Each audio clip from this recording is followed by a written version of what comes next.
Hey everybody, it's Everett with Ohio for Freedom, coming to you live from Blackwall Studios on the northern side of Cincinnati, actually Butler County to be exact.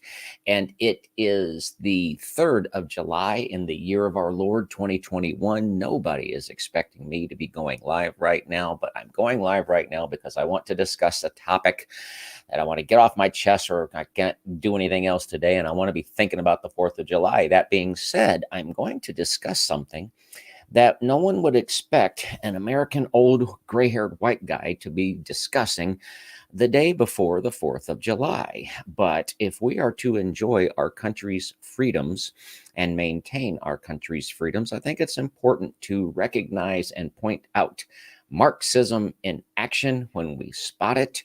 And that's what I'm going to attempt to do in this episode, is to talk about Marxism in action.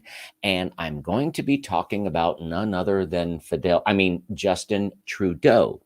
And I'm going to comment on a piece of video that probably nobody has seen because when I pulled it off of YouTube last night, there was like 256 total views on it.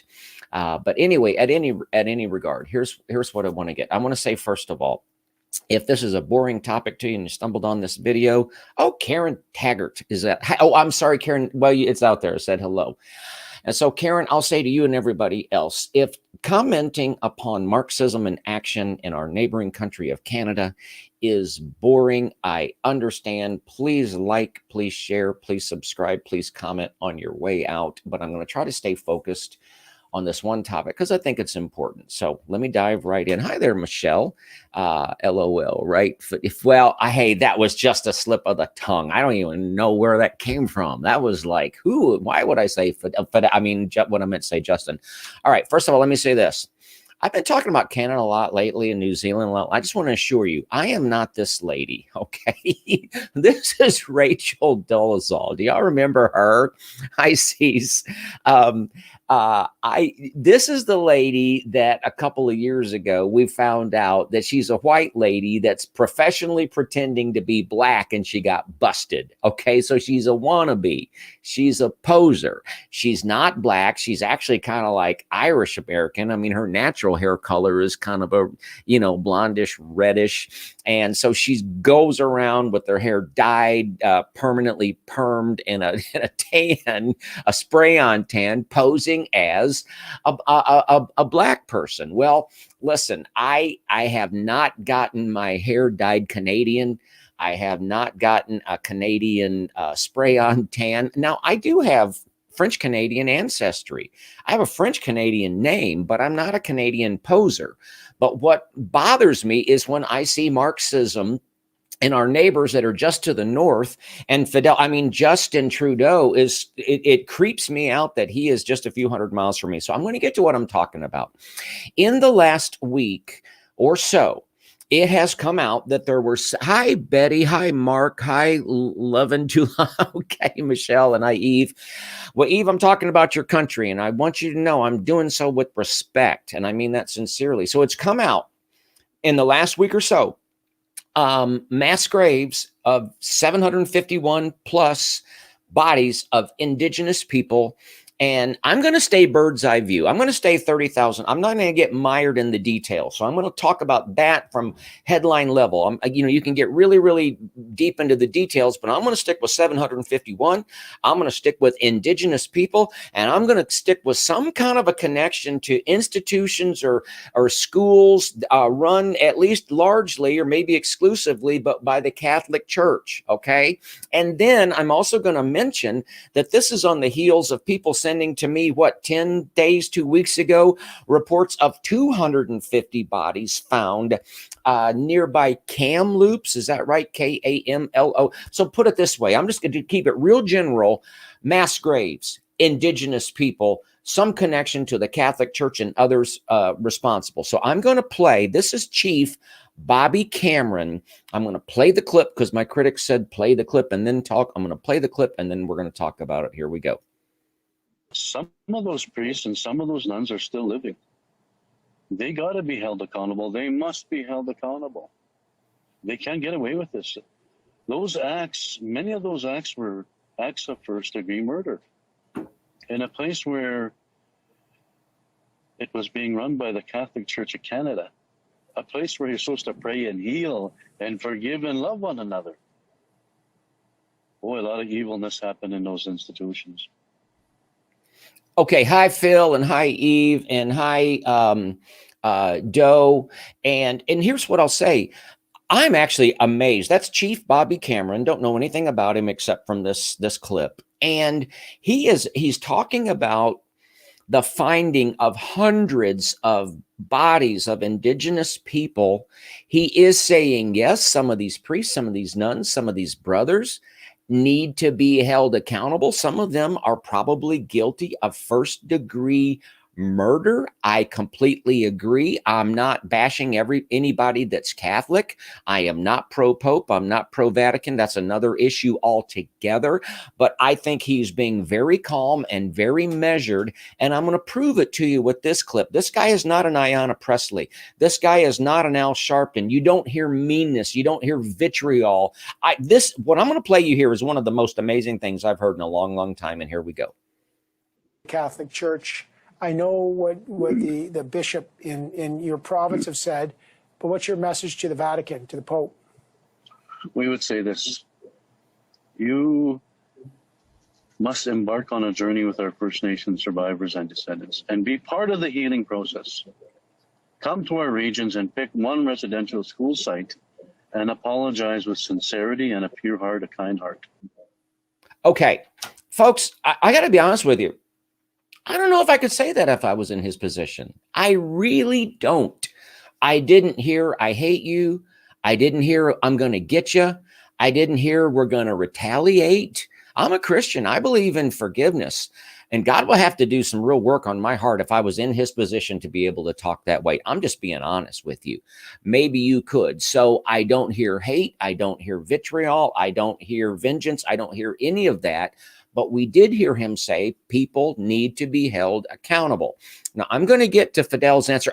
Justin's answer to a question here in just a moment. But I wanted to throw this out. My wife is a big investigation discovery fan, and we're probably guilty of watching more screen than we should sometimes. But I've seen a lot of investigation discovery. We're not in love with murder, but we love the idea of justice and these crimes being solved. So we have seen a lot of video of people at the end of a court process, and I can tell you, based upon my professional qualifications as a sometime couch potato watching investigation discovery, that family members want justice. They want people to be convicted if they're guilty. They don't feel justice if people go scot-free. They don't feel justice if people get a sentence that is just a slap on the wrist when they should have been locked up and put it there. Oh, I'm getting into rant land. So here's what I'm going to do. I'm going to spend some time commenting on Justin's answer to a question. And I will tell you that he spends 4 minutes when he could have spent 1 second, because the answer to the question that he is asked, he could have just come out and said no, but he doesn't. I'm not going to play all 4 minutes. I'm going to play about a minute, and then we're going to go back and kind of break it down. Here it goes. Mr. Hannah Thibodeau from CBC National News. Hope you are well. The Kootenai chief has compared residential schools to Nazi war crimes. Is there a role for the Justice Department in ensuring people who now listen to his answer residential schools to be criminally prosecuted? I want to get the response. Betty, I agree. I also want to tell you exactly what the Kootenai Hey, chief Tina. said, so you know exactly.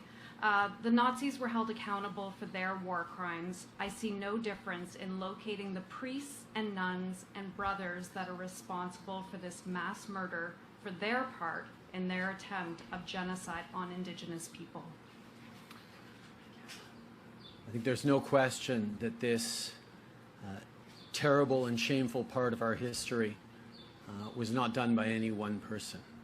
It was a combination of institutions, of organizations, of governments, of individuals within those institutions and governments. And it's something that we recognize with the Truth and Reconciliation Commission as a country. We needed to get answers to. We needed to share the truth. Okay, I'm going to stop right there because we're going to break this down. If you stay with me, I'm going to break it down. I hope you do. By the way, and I forget, I can sort of see comments, but I can't see all of them. And yes, before the show started, I typed in, are you familiar with UNDRIP? And so if you're watching, and I appreciate it, I would really appreciate it if you could respond with an answer to this question. Are you familiar with UNDRIP? UNDRIP. UNDRIP. It's not a trick question. There's no points either way if you are familiar. I think most people are not familiar with it because I wasn't familiar with it until Sylvia from Manitoba brought it to my attention a little over a week ago, and it starts to connect a lot of dots. It has a lot of significance in Canada, has a lot of significance in New Zealand where it's gained more traction, but you start to hear it here in the United States. So if you give me an answer to that, but getting back to Justin's answer there, the question was pretty simple. The question was, and I couldn't catch the chief's name, so she might have been referring to somebody besides Bobby Cameron, but she was saying that a chief is calling for full accountability to the priests, the nuns, the brothers, the Catholic individuals, and do you support perhaps the Department of Justice holding them accountable?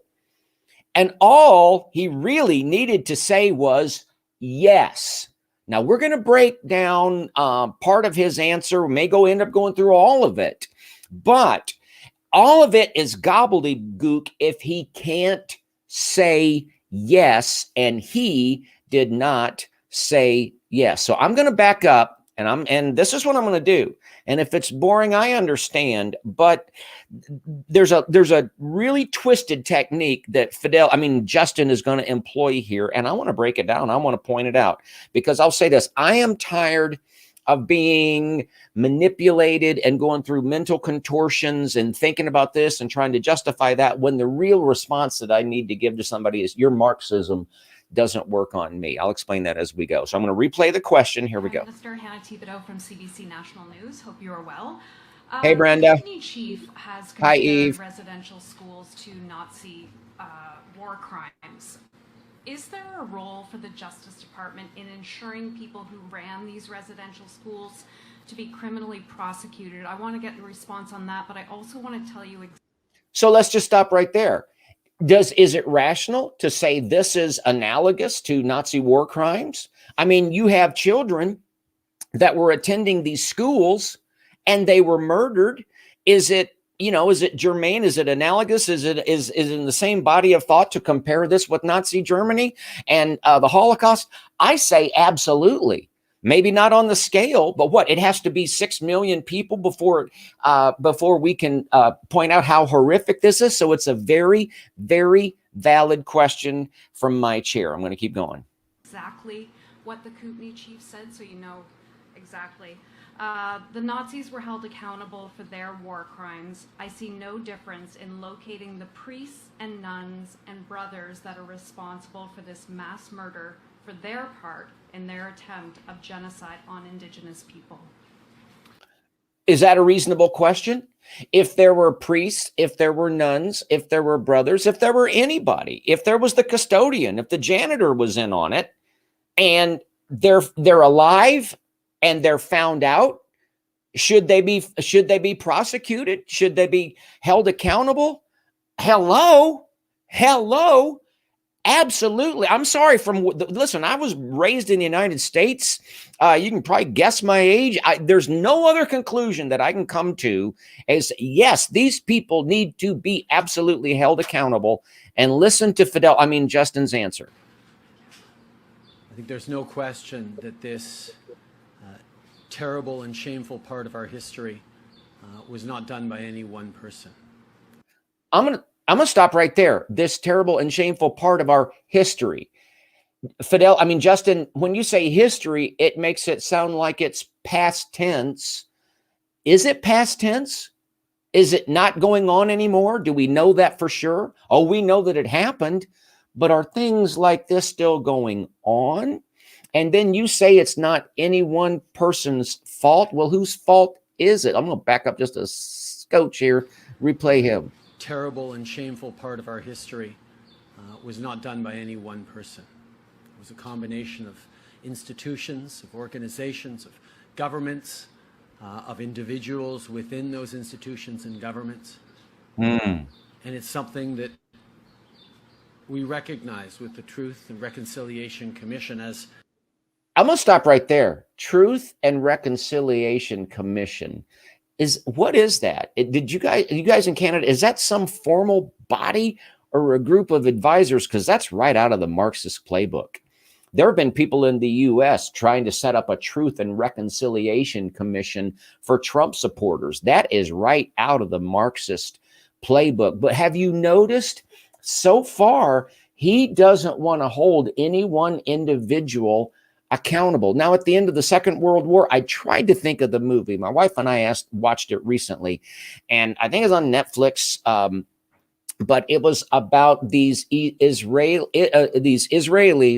that went to Argentina or went to Venezuela, but they set up shop and they blended into the local area there because they had one real creep that they needed to bring to justice, and it took months, and they were able to extract him and take him to Israel, where he stood trial, because that's what justice is. It's when people are held accountable and they have to stand trial. But so far in Justin's answer, he's wanting to paint with a real broad brush, and it's this collective guilt. It's a dodge. I'm going to keep going. As a country, Argentina, thanks, Sue. We needed to get answers to. We needed to share the truth and talk about reconciliation and move. I'm going to pause here too. When I heard this before, when he said we needed to share the truth, he didn't really say discover the truth. How long have they known about this? How long has he known about it? He didn't say we needed to discover, we needed to find, we needed to investigate. He needed to share. I mean, maybe there's something there, maybe there's not. I suspect that the knowledge of these mass graves has been known by a lot of people for a long time, and that there is a specific agenda in it, being the information of it coming forth now, and certainly a specific agenda in the way it's being played out in the media. Forward on reconciliation. But now hang with me. The healing of the damages, of the intergenerational trauma, of the impact of decades of institutional enforced assimilation, of ripping kids from their families, from their cultures, from their language. And now, folks, I got to stop right here. Yeah, really bad to rip kids from their institutions and their cultures and their language and did you hear those words, forced assimilation? But what is his government trying to do right now? His government right now is shutting down businesses, padlocking churches, arresting pastors. This is so sinister and so insipid, but so far, let me just cut to the chase. I'll cut to the chase. If you go through his answer, ladies and gentlemen, everybody is guilty. Everybody is guilty over these mass graves. There isn't individual people that are guilty. No, there aren't bad guys. So forget about trying to track them down and take them to court and prosecute them. Forget that. We're all guilty. So all you Canadians, my brothers and sisters in Canada, what you are supposed to be doing right now is sitting around feeling guilty and going through the healing process. Now, I'm just a meddling American, but I'm going to say this. 99% of Canadians don't have anything to feel guilty about regarding these mass graves. The people that need to feel guilty are the people that did it. And I would also say, maybe my percentages are off a little bit, 90% of people, probably 99% of people, don't have any healing to do about these mass graves, because that's an insult to the people that do. You know, I got sick with the PLA virus in February. I had to go through a healing process. My wife didn't go through a healing process. Why? Because she didn't get sick. The people that need to heal are the people that were injured. The people that need to heal are the loved ones and the family members and the extended community of the actual victims. But what Justin is trying to do is include everybody in the role of those that were harmed and everybody in the role of those that were the perpetrators. No, the perpetrators are the perpetrators and the victims are the victims. And Justin, you are attempting to use this in your Marxist fashion for your own advantage. We may be out of this here in just a minute. I'm going to keep playing. Play now. Now, come on, play. I guess I can only do this so many times. And then it does it. Here we go. To all too often horrific situations and circumstances is something for which Sue, I'm going to get to that. Reflect on our collective responsibility as we look to the past, but also look to today and the very real impacts that those actions of decades past have on people's lives today and on the future that we're building as a country. Okay, he's going to hit on that one more time before it's over, and I don't want to lose everybody. But basically what he's trying to say there is, and Sue, you're absolutely right. It is the same in the U.S. where it comes to slavery, but there's an indigenous angle that I'm going to touch on before we close as well. But if I don't want to go through all 4 minutes because I don't have the ability to keep everybody's attention span focused there. But here is the point. Boil it down to a few bullets. It's everybody's fault. What happened is no specific person's fault. There's nobody that you're going to ever be able to ever be able to prosecute. It's everybody's fault. So everybody needs to be guilty and everybody needs to reconcile while Justin is accruing more and more power. By the way, y'all need to boot him out right away. And it's not about looking back. It's at here's what I'll do. I think I can find it. I'll play the very end because he's going to tell people we got to pledge to this on a daily basis. Watch this. If it'll play. As partners and friends to Indigenous Canadians who have suffered for decades, who are suffering greatly with the terrible revelations of the past weeks. And we need to pledge ourselves every single day to do better.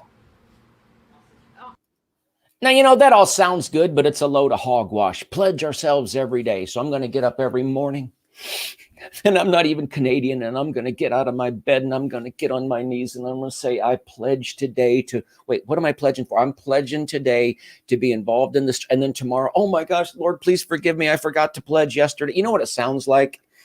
It sounds like a while back, like here, racial issues here in the United States. We've got to do the hard work. We've got to continue to do the hard work. Got to do the hard work, hard work, hard work, hard work, hard work. I got news for you. That's a lie.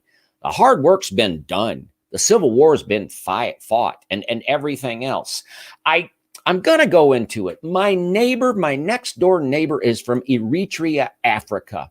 And he's been here 5 years, came with virtually nothing, lives in a nice house, drives nice cars, and he's been waiting for 2 years patiently to be able to bring his wife over because she's legally going through the immigration process. And when I spend time with him and his cousins from Africa, not African Americans, actual Africans, you know what they are?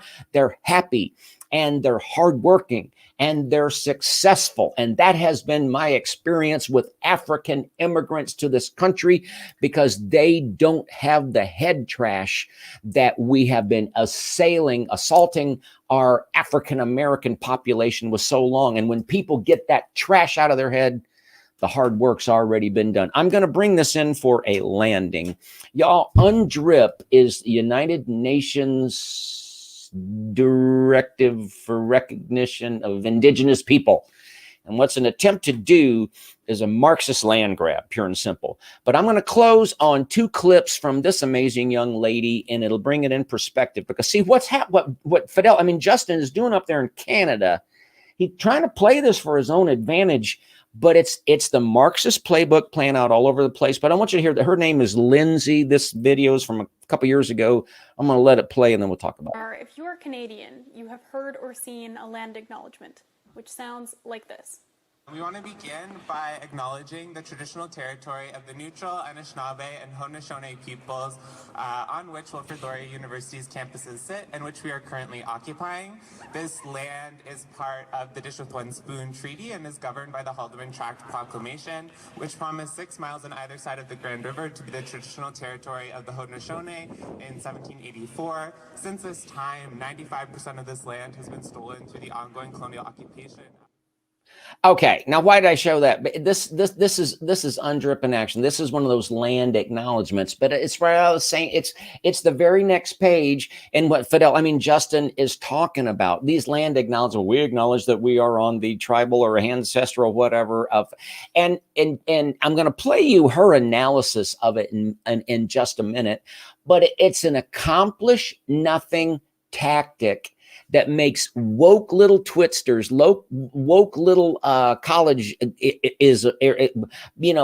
it's a feel-good thing. It's a pat myself on the back. I feel better about you. All the while serving as a diversion when the likes of FIDEL, Justin and so forth around the world consolidate power. And she did such a good job on this. I want to close out by focusing on Lindsay's explanation of what that little twit just did. I'll go into this later in the video, but I don't think it's land acknowledgements alone that pose any major problem. It's the ideology behind them that often extends to bigger issues. I'm listening. Let's dive in then. When white people recite land acknowledgements, it comes off to me as rather slimy. There are generally two types of people who recite Indigenous land acknowledgements. The first type is the university administration bureaucrat who's just kind of forced to do this and doesn't really care. But the other type is the person who gives the land acknowledgement and they do it in a very self-congratulatory way. This and gets you can good. tell by the tone of their voice that they're so proud of themselves for giving this acknowledgement. They feel like they're a very amazing person. And they are dripping with self-satisfaction. She is so calm and measured, but that young lady is very, very, very, very bright. And she presents that video. She would just really rip to shreds people in a college environment. Folks, I think I'm going to bring this in, but there was a couple of comments. And so y'all, if this is boring, I'm sorry. It's interesting to me because this is Marxism in action. What the United Nations wants to do with this UNDRIP document, UNDRIP policy, is they want to use, and this is so in line with what I talked about a couple of episodes ago, the indigenous wedge. It's all part of manipulating the valid concerns of indigenous people.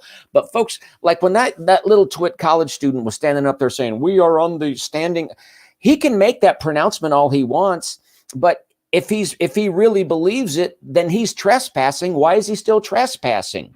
He's not going to give any land back. He's not going to give anything back. All he's trying to do is make himself feel good and feel superior and feel more woke and feel more whatever. And in the process, Justin is saying, yep, that's working to my advantage. Now, there's one, I just wanted to read, oh gosh, it just changed here. I wanted to read one comment from Betty. No, it's not a collective responsibility. That's right. See, if you stay with Justin's whole line of thought, and there's one point that I got to make to get out of here, and it's if you stay with his line of thought, it will tell you that there never will be justice, there never will be closure, because you're asking the indigenous people who have loved ones, and there's probably I'm going to read the comment. But there's probably other ethnicities that were involved in at least some of this, but you're asking victim or loved ones of victims to go through a healing process while you never prosecute the murderers, and you're supposed to heal over that. And then here's the last thing I think I want to say.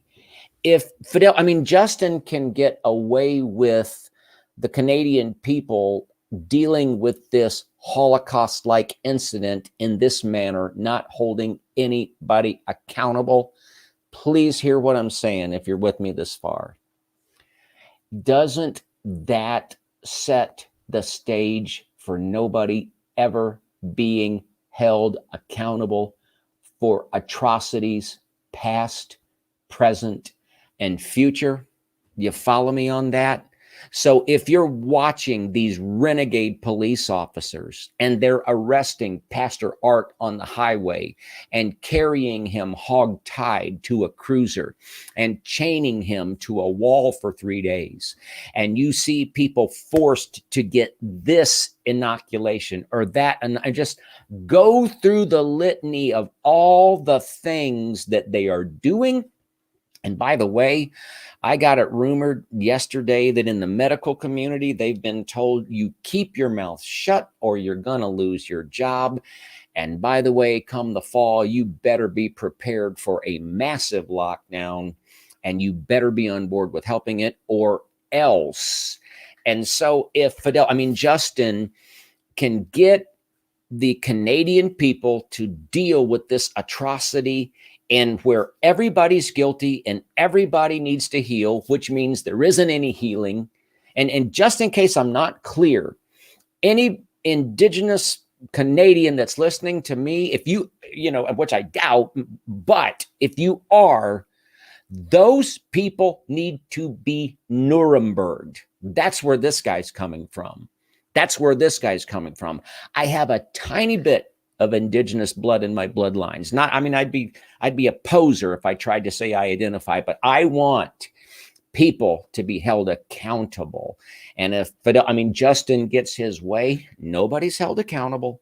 Everybody heals and power is consolidated. And for whatever his administration, his Marxist agenda perpetrates on anybody, it means they'll never be held accountable either.